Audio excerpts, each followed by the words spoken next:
for tomorrow. Julie will eat. But now, Julie tell me she will not meet me. Seems so okay. Sarap ang aking niluto. Ito guys.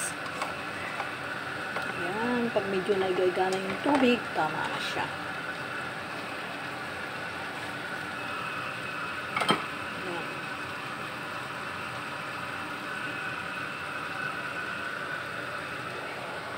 Takpan natin.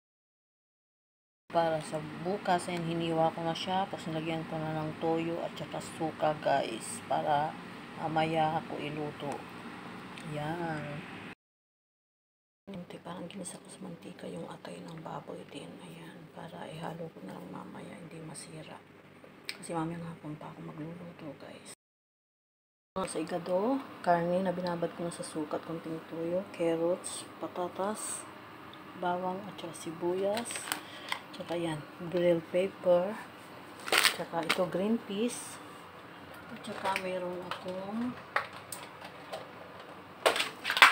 atay guys, atay na hulog pa. Ay. Ito na yung ito, carrot, ayan yung patatas. Iprito muna natin siya, tapos iprito din natin itong carrots.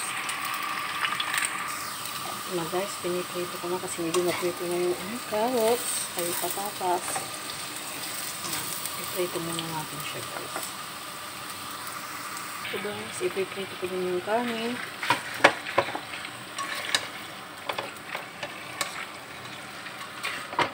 Tuin ko muna. Naprito lang siya ng konti.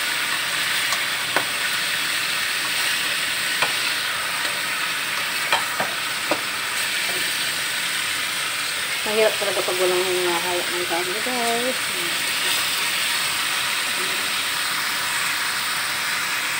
Ito na guys, marami isang maprito ng konti. Takpan natin. Ito na guys, inihalo ko ng bawang sibuyas. Nagsasalagyan, mag-isa na lang yan. Sarili ng mantika. Ayan.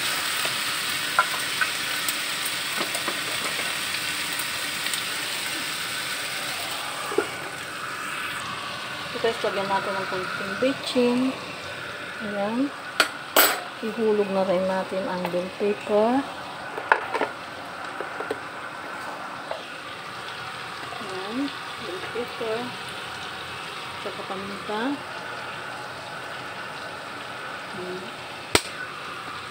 Haluin natin. Ihulog na rin natin. Ihulog na rin natin ang ayan. Yan guys. Ayan. Palagyan natin ng toyo, oyster sauce. Ito guys, toyo. Ayan, lagyan din natin ng oysters. Ito guys, oyster sauce. Mamaya ako nalagyan ng suka. Tsaka ilagyan natin ng konting patis guys. Ito guys yung patis. Haluin natin, saka lang natin lagyan ng tubig. Tsaka suka guys, suka. Yan. Para hindi siya mapangis. Tsaka guys, ihulog na natin yung green peas. Ayan. Para maluto na rin siya.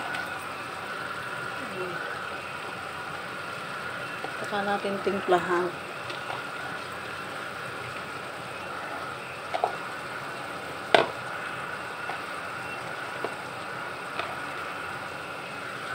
Guys. Mukhang masarap ang aking igado.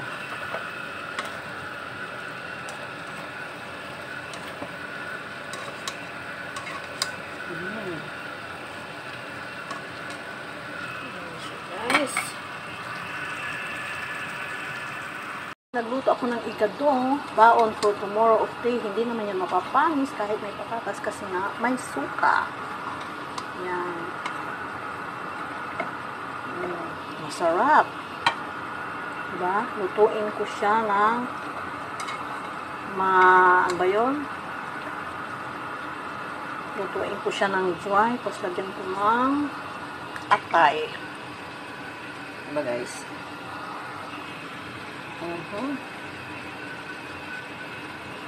Yummy gado po tomorrow. Yan. Sarap.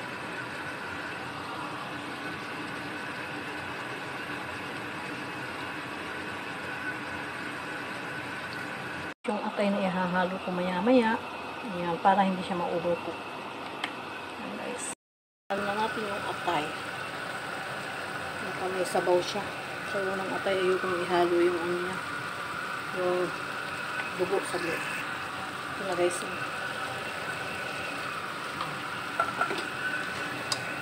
Oh. Yummy igado.